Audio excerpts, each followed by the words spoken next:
Alright, I went to the Goodwill Computer Works store again today. My grandfather took back the keyboard that he bought, or that he exchanged for yesterday, because a few of the keys weren't working, so he exchanged it for another keyboard that so far seems to be working without issues. In the meantime, looked through the Dreamcast games, bought 3 games.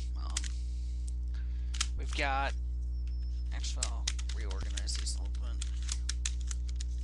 Probably saw one of the games, but we got Test Drive 6 for $2.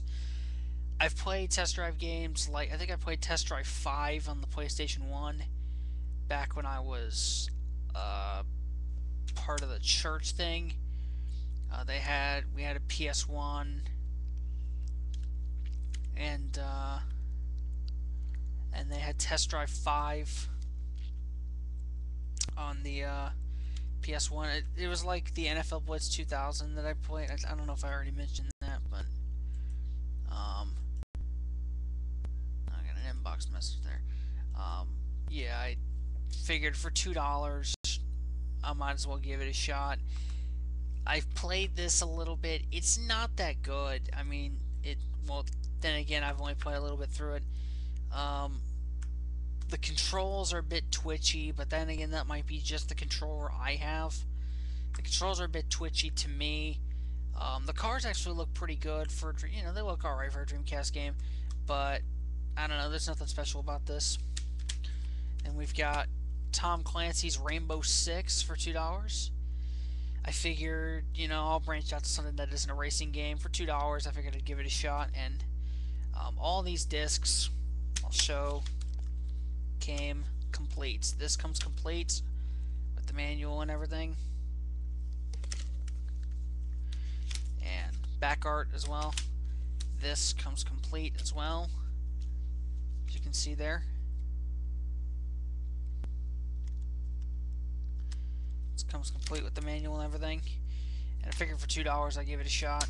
And finally, a classic, Crazy Taxi, $4 for the Dreamcast. I remember playing Crazy Taxi 3 on the Xbox, which is a pretty good game. Liked playing the mini games in that. This is the original Crazy Taxi. As far as I know, there's no mini games in this. I think there are probably mini games in here, but there's probably something else in there. But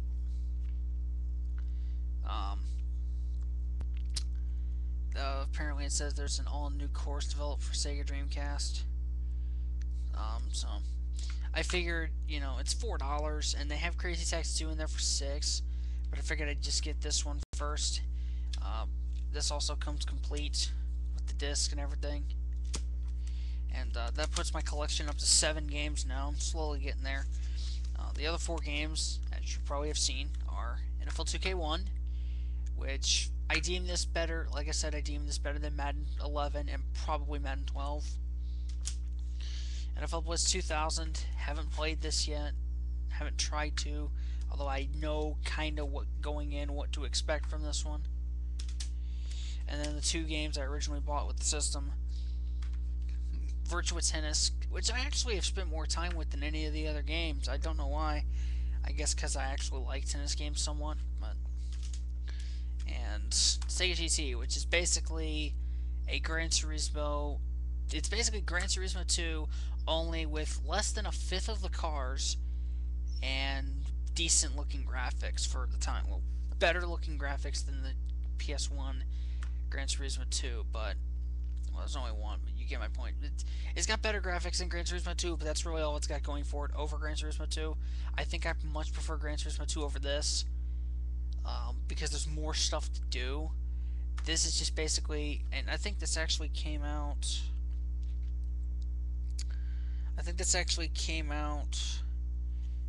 A year after Gran Turismo 2, so I think this comes out in 2000. I'm not sure if.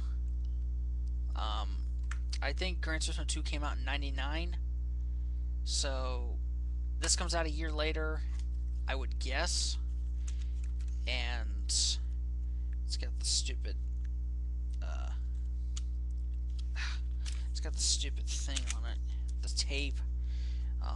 But it's basically Gran Turismo 2 with a fifth of the cars and better looking graphics.